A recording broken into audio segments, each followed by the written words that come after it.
The accounting profession is struggling. The talent is not coming in. It's withering on the vine. Within a few years with AI and everything else, there won't be accountants. Am I telling the truth, Sue Coffey, or is the future bright? Well, I wouldn't say it's withering on the vine by any means. And candidly, yes, I actually think that the future is bright. And I think the future is bright with talent for a number of reasons. We are a profession that communities, businesses, and economies need. And we just need to address our talent shortages and adapt. Lexy Kessler, you will admit that the brand of accounting has a problem, but you're doing something about it. We're going to talk today about some of the things that are going on with the pipeline advisory group that you're running. But what kind of shape do you feel accounting is in right now? Well, I feel like it certainly can use some help from a pipeline perspective. However, it's not as bad as people are making it to be. And quite frankly, we just have to be better about telling our stories and celebrating our successes as a profession. And as CPAs, we tend not to do that for whatever reason, just innate in who we are. And if we talk more about the reason why I do something, well, I do this because it makes a difference in the life of my client, right? And I do this because I can mentor and develop my people to be exceptional individuals that will contribute to the business community, one in which absolutely relies on us and trusts us. Is incredibly rewarding when they do. We're not hearing that out there. So we really need to just do a better job. One of many things, that's just one prong of it. And I'm sure as we talk some more, we'll talk about some of the other prongs that need to be addressed. But it has been a great profession. I absolutely recommend anybody to get into it. It's very rewarding. And quite frankly, financially, it's wonderful too. It's got a good part to that with it as well. We'll do a lot of selling the profession today, of course. Sue, in your role at the AICPA, just describe briefly what you do, what you're responsible for. Well, I'm the CEO of public accounting. So all of our service opportunities, self-regulation, and standard setting that we do on behalf of the public and the profession flows up through me. Is it your job specifically to brand the profession, Sue? I think part of my job is making sure that the profession is positioned well in the marketplace, that our brand is viewed as valuable, as credible, and that individuals who are looking to come into our profession and see that value, and individuals who are in our profession want to stay, as well as those who rely on our services. They see us and they see the trust that we offer. Lexy, you work for a very innovative, progressive accounting firm in the US, Aprio, one of the fastest growing as well. So you're on the sharp edge of growing the talent base in your firm. Define the talent problem for us in accounting.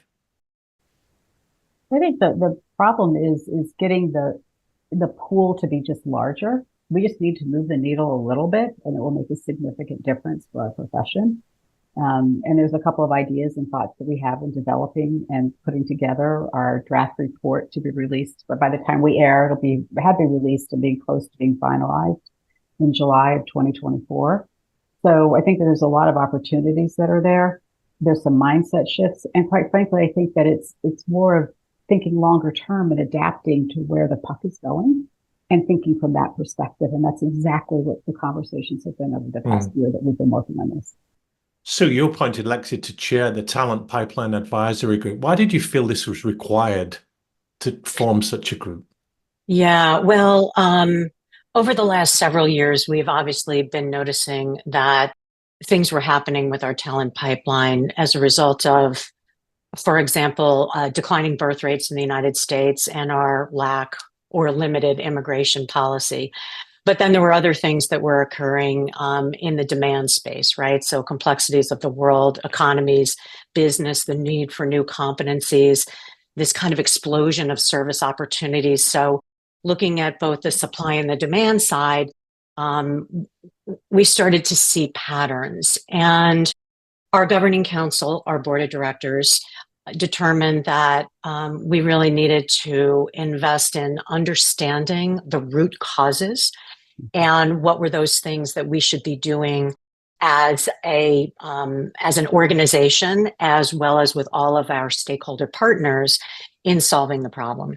And so that led to the creation of the National Pipeline Advisory Group that Lexy chairs, that includes 21 other very talented and diverse individuals that, really looked deep at the existing research, conducted original research, analyzed, synthesized, and put together kind of what's at the root of all of this. Actually, when you were putting this group together, it sounds very prestigious. These people on the panel, as it like, how did you decide who came on board with you and who you wanted working on this? Well, I think that was really, I wasn't personally involved with that. Okay. It was more, I believe that just the next steps were the execution of council with the leadership of the AICPA. And in doing so, it was very much, as Sue said, looking at a cross section from across the United States to different stakeholders. But we're also being formed with the realization that one group cannot represent the entire profession. Yes. So as we've been going through and progressing in this process, we've actually been reaching out to many other stakeholders to have conversations with them, with various state societies with different opinions about what we need to change or modify and how we should be moving forward, to regulators, to Center for Audit Quality, to AAA, which has to do with the academics, the programming in the colleges and universities.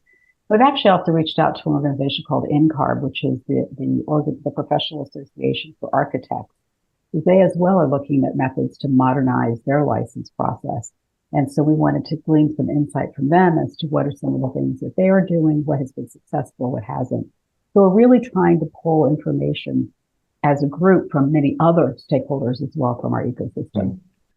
And so in your role as the head of this, you must talk to your peers as heads of associations and professional bodies all over the world. Is this a US problem? I certainly know it's a UK problem, so I can vouch for that one. But is it happening everywhere? It is happening in a lot of countries. I meet very regularly with my counterparts from the largest markets, the accountancy bodies in the largest markets of the world, and all of them really are experiencing this. But there are some pockets that actually are part of the solution, and CPA firms and finance departments have recognized this and are offshoring or outsourcing to talent in those areas. So, for example, we see a huge talent population opportunity in India. We see it likewise in the Philippines, and there are some Latin American countries that have great infrastructure, highly educated populations that are affording the opportunity of that as well. So, Lexy, what's the evidence that we're dealing with here? We've got a sense that things are going wrong and firms are finding it harder and harder to recruit the right talent. We know that there are perhaps less people taking accounting degrees and qualifications. We might even point to the CPA or accounting qualification being less prestigious than it was. But what's the evidence here? What stats have we got that there is a problem? Well, the evidence that we're seeing is the number of students that actually enter, for example, into a business major and then pick a program has declined over time. So we look at studies from universities. We are getting some information from students, and actually specifically part of one of the NPAG initiatives has been not only a survey of the profession with possible solutions, but from the students as well, so that we're not thinking like I could sit here and tell you, Rob, this is why I think we have a problem with the students wanting to major in accounting, but we really need to be hearing that from them and not relying on perceptions. So, and some of that is also education to them about what the profession is like, going back to what I was saying earlier about the celebrating what we do, and not saying, well, we have, it's a business tax season. Like, well, no, it's much more than that. Really much more than that. Hey, Rob, if I could just maybe supplement that a bit, because I mentioned earlier that the NPAG, the advisory group, has really been evaluating whatever research they could get their hands on and conducting original research in the form of focus groups and forums and polling and things like that. And, the being data driven, I think, is really important. There's a lot of opinion out there in the marketplace as to what the challenges are that are not necessarily fact-based. And there's a lot of fact that really does tell us a story of what we need to do. So Lexy obviously mentioned them, but telling a more compelling story, which gets to image, is one of them, right? We are hearing that directly from the students, that the lack of interest in the profession is definitely one issue that we need to deal with. And to Lexy's point earlier, we just need to do a better job of talking about the depth and breadth and opportunity that our profession affords, and the many different things that you can do when you have an accounting degree, not just a CPA, but even just an accounting degree.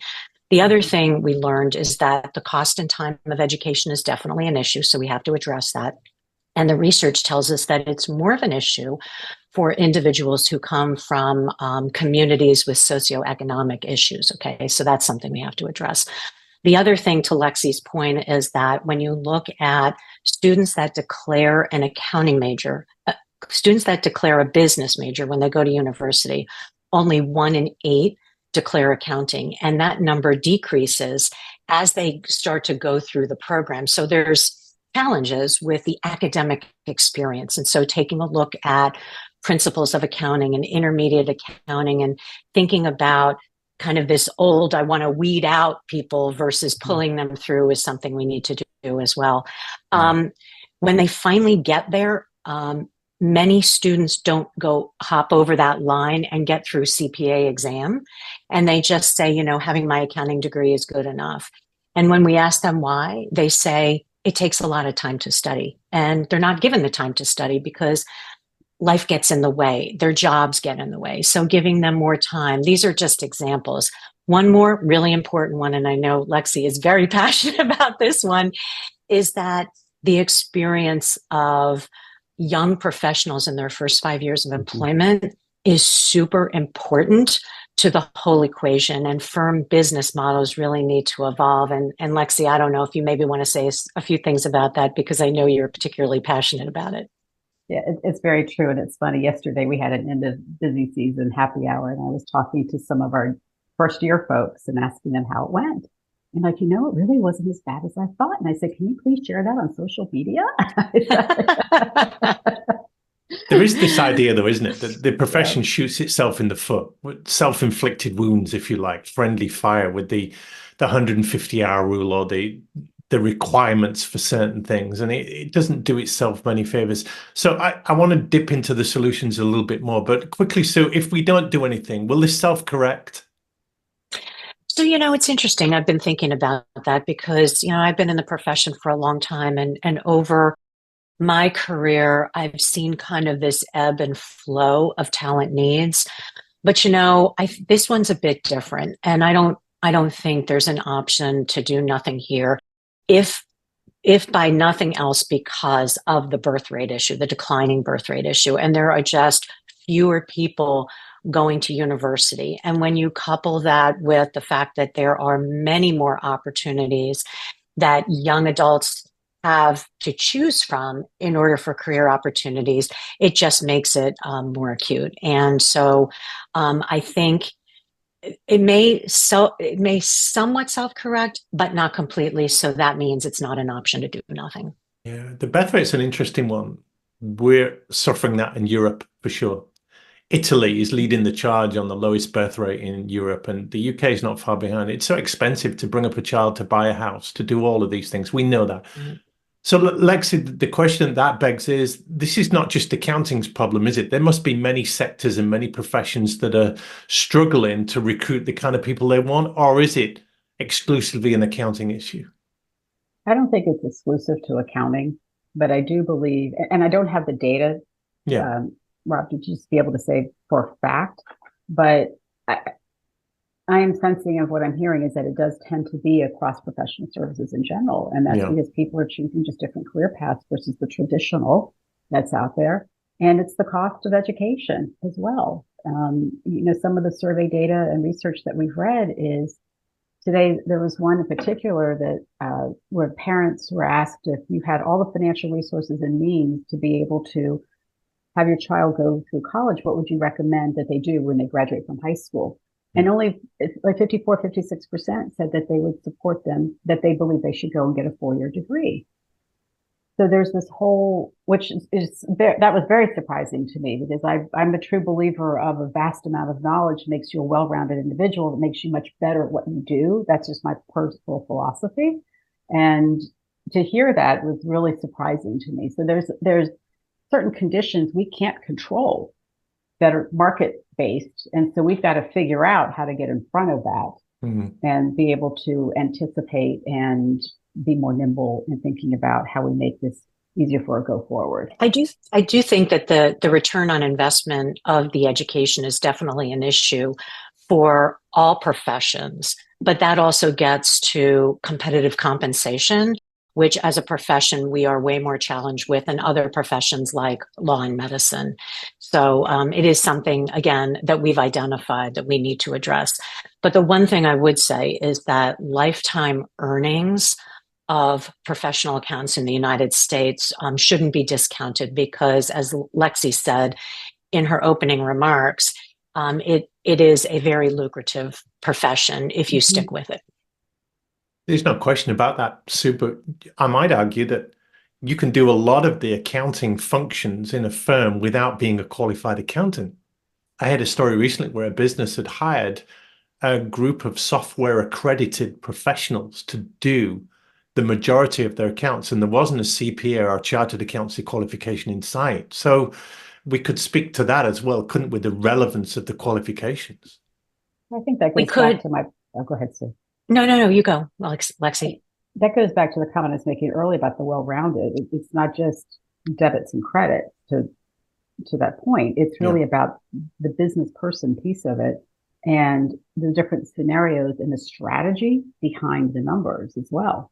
So there's much more to it than processing or producing a product and that's it. Yeah. It's much, much more than that. And I just think that gets to the evolution of the profession and the professional. I mean, technology has to be front and center in everything we do, candidly, in almost every profession. It has to be front and center. And that requires different skill sets. And the fact that we may need individuals with different skill sets that supplement the professional accountant is not an issue. I mean, we've been doing that for years. We've been hiring specialists to support us in all of our services for decades. So I don't look at that as part of the challenge. We're hearing of hybrid working taking over now, but we're also hearing of hybrid roles. So an accountant is part accountant, part technologist, part AI specialist, part code writer, part counselor, therapist, consultant, advisor, and everything else. We're asking a lot of our young graduates and professionals, aren't we, Lexy?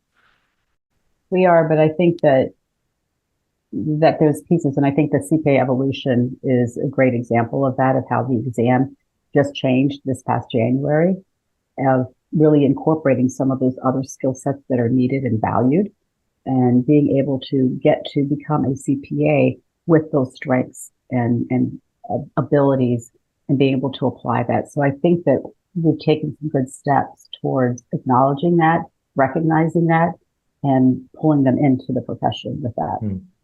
So I said provocatively at the top of the show that the accountants will die and the profession's going to be extinct. Obviously, that's not the case. But what will happen if nothing changes? If you hadn't convened this group, if you weren't giving this some serious brain power to address the issues and put thought leadership out there on solutions, what happens if nothing changes? Yeah, I thought you asked me, Rob. Sorry, I did, Sue. Go ahead. We'll edit this as well, so this will be seamless. As I said, I don't think there's an option to do nothing, right? And we've already started the process of moving down the fact. And I think to Lexy's point earlier too, that it's going to require many stakeholders coming together to solve the problem. But I will tell you, I will say one thing. When you kind of went through that litany of, we're part technologists and we're part strategists and we're part psychologists, I could think of nothing more exciting than being a professional accountant. When you said that, I'm like, that should be our advertisement. It's so true. I mean, sometimes I joke around with clients in different situations and phases of the life cycle of their company. You are the psychologist. You're listening to them and helping them through because it's also about their family planning and the next generation for them and the emotions that go with that. There's so much more. It's not about crunching numbers. So let's dip into the storytelling aspect of this, because you would think that the best advocates for being a professional accountant are the accountants themselves. But we know from history that they are not good at telling their own stories. They are not good at bigging up and self-promoting, if you like. They're not that kind of person, but they are doing brilliant work day in, day out, serving clients, making a difference. Maybe the problem, Sue, is proximity bias, where they're all so close to what they do. They don't see it as remarkable. They don't see it as interesting. It becomes quite mundane or ordinary for them. So they don't shout about it enough. Possibly, but I have to tell you, and maybe it's the role that I'm in as a leader of the profession. I see practitioners across the country every day, and I got to tell you, they're incredibly dynamic. Yeah. They have unbelievable stories to tell, and many of them do. Some don't. And that takes a little bit of coaching for them to, step out of maybe a comfort zone and tell their story. But that is part of the solution that we're working on. How can we enable and support practitioners to get out in middle schools and high schools and talk about the amazing careers they've had and the impacts that they've had on, businesses, economies, and local communities? That's what excites the younger generation. It does. And I think that we have a responsibility as leaders to show the next generation how to do that as well.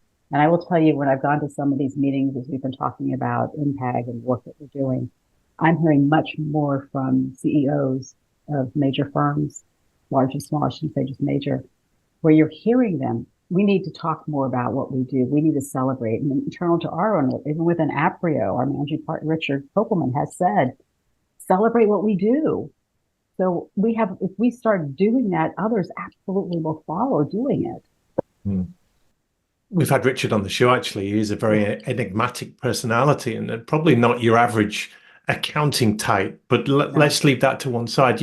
It seems like you're putting some weight behind the younger generation coming through, and it's right to do so. However, the best ambassadors for a career in accounting must be the baby boomers and those in the 40s, 50s, 60s that have been doing this. They have a colorful life. They've got all the experience and the stories.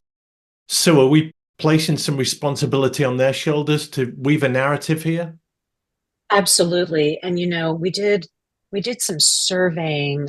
This was well before NPAG started, about what the younger, like high schoolers, are interested in when somebody comes in to talk to them about a career.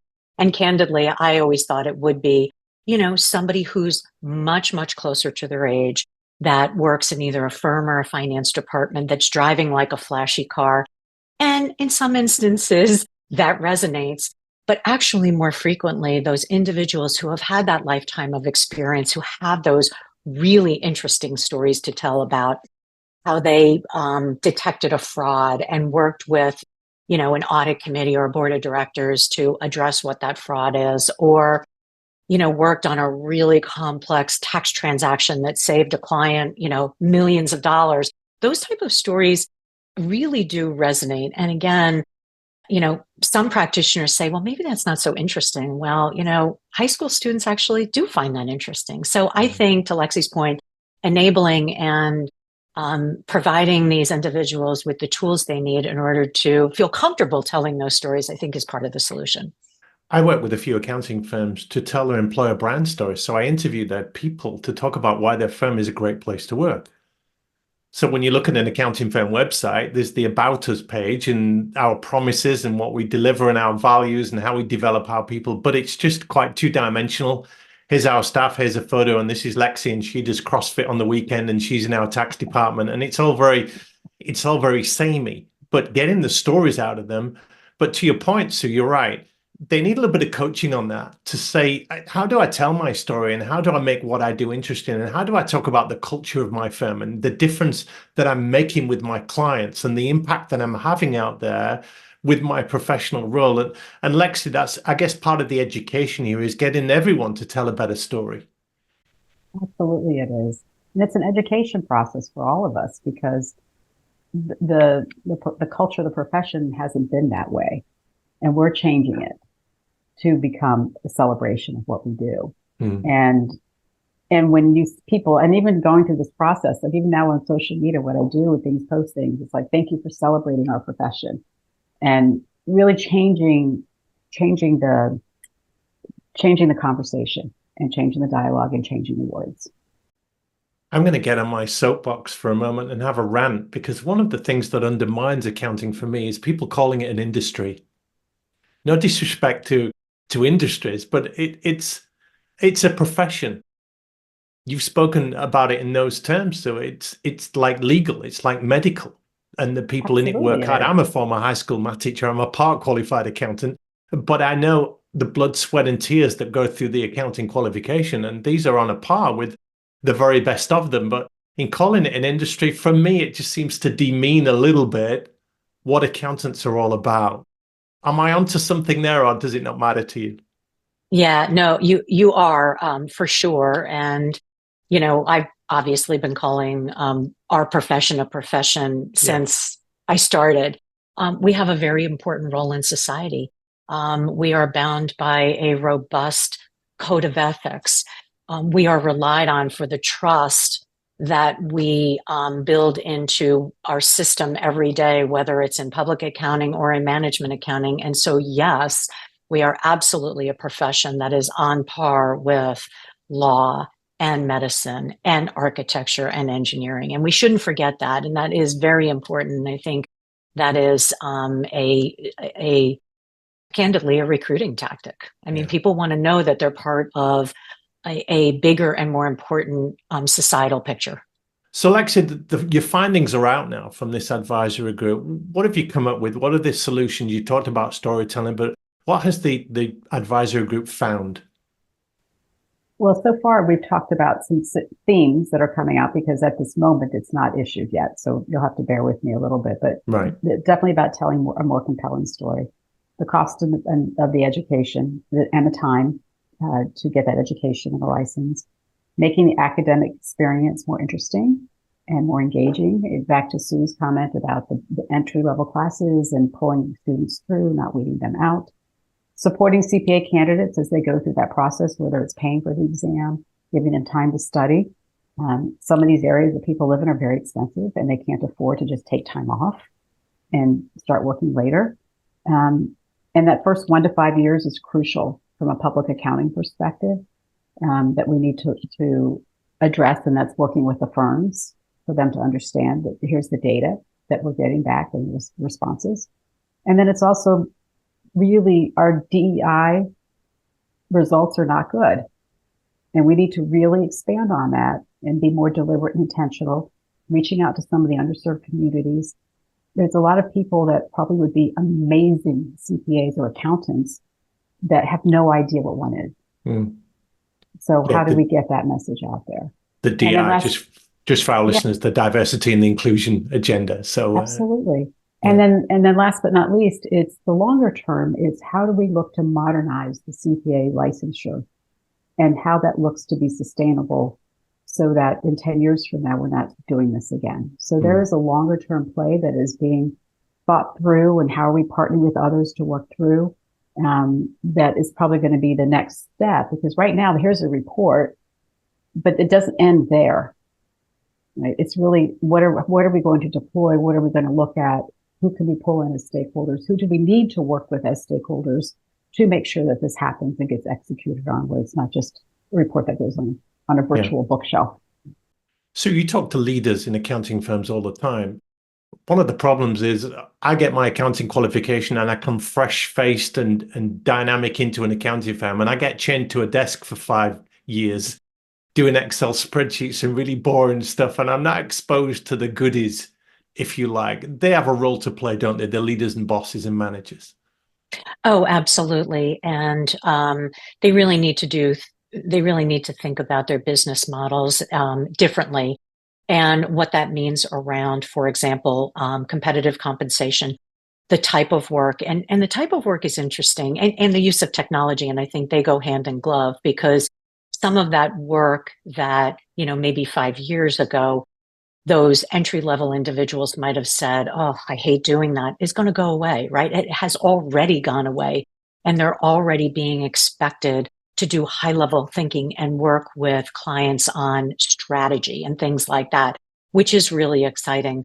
The other thing I think firm leaders really need to think about is the hours of work that individuals need to do. And I know that in, most of the largest firms in the United States, and I would define that as probably the top 100, they have policies, and Lexy can talk about, Aprio's policies here, but they have policies that they don't want their younger professionals working, more than X number of hours during, for example, busy season. And that tone at the top is great, but you have to make sure that that's being filtered through the firm, because we still talk to young professionals, and the research that we've done has shown that it's not filtering through, and that they're still being required to work, let's say 80 hours a week over, a 2-month period. And that's just not acceptable. The young generation doesn't want that, and what they're getting paid doesn't warrant that, right? So just the leaders of the firms really do need to think about their business models and what needs to change in order for them to create an environment to not just attract, but to retain. Lexy, if I was being really cynical, I would say, look, you can do all the advisory groups and recommendations to the profession in the world, but this is a glacial rate of advancement for accountants, and very little has changed over the years. So what is this going to do to change anything? And the cynical answer might come back very little. However, you are hopeful, you're expectant, and you've got big plans for this. So why should we be optimistic about what this will do? Well, that's back to Sue's comment earlier. There's no choice. It has to change. The market, there's things that we can't control in the marketplace. And quite frankly, we have changed some because of that. We just have to get in front of it now. That's all. And I think with this next generation of leaders as well within our profession, they're open to it. They get it. And if we can get some firms to be moving, others will follow. Mm-hmm. They absolutely will.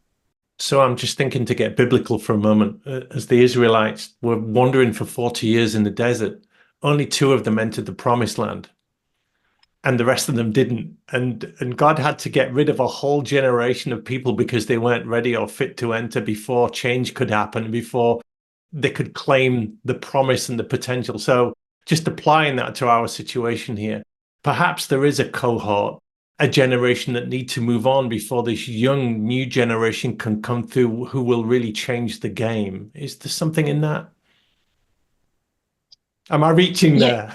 Yeah, I do feel like you're reaching a bit there, because I do believe that our mature practitioners understand that there's an issue that needs to be addressed.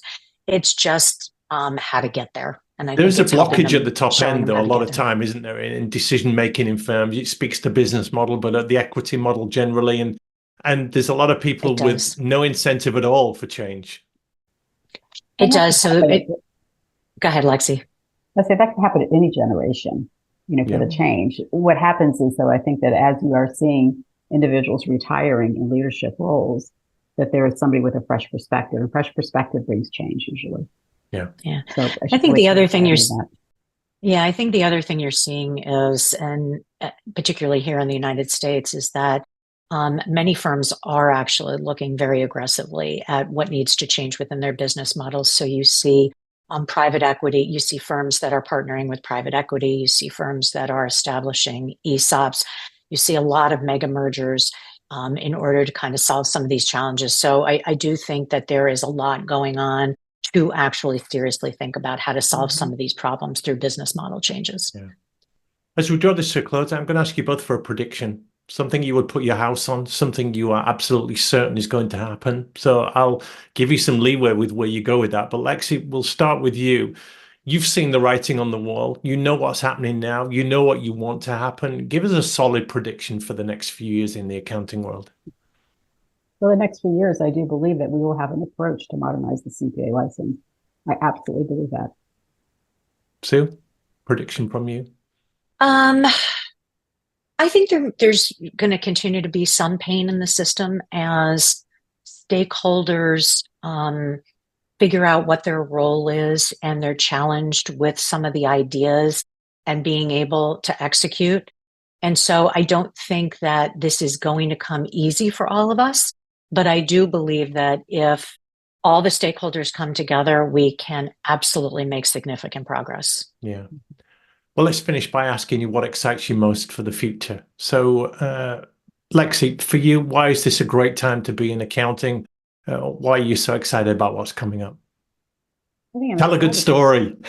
Well, it is telling a great story. I mean, our business world is changing so rapidly that we have an opportunity to be at the table, be part of the conversation, and to be able to help our clients, our investors, our business community to understand what all that means to my situation, meaning as an investor or as a stockholder, or I guess they're the same, but whoever the user may be of our information. I think that it's, and if you like fast paced and fun, then it's awesome.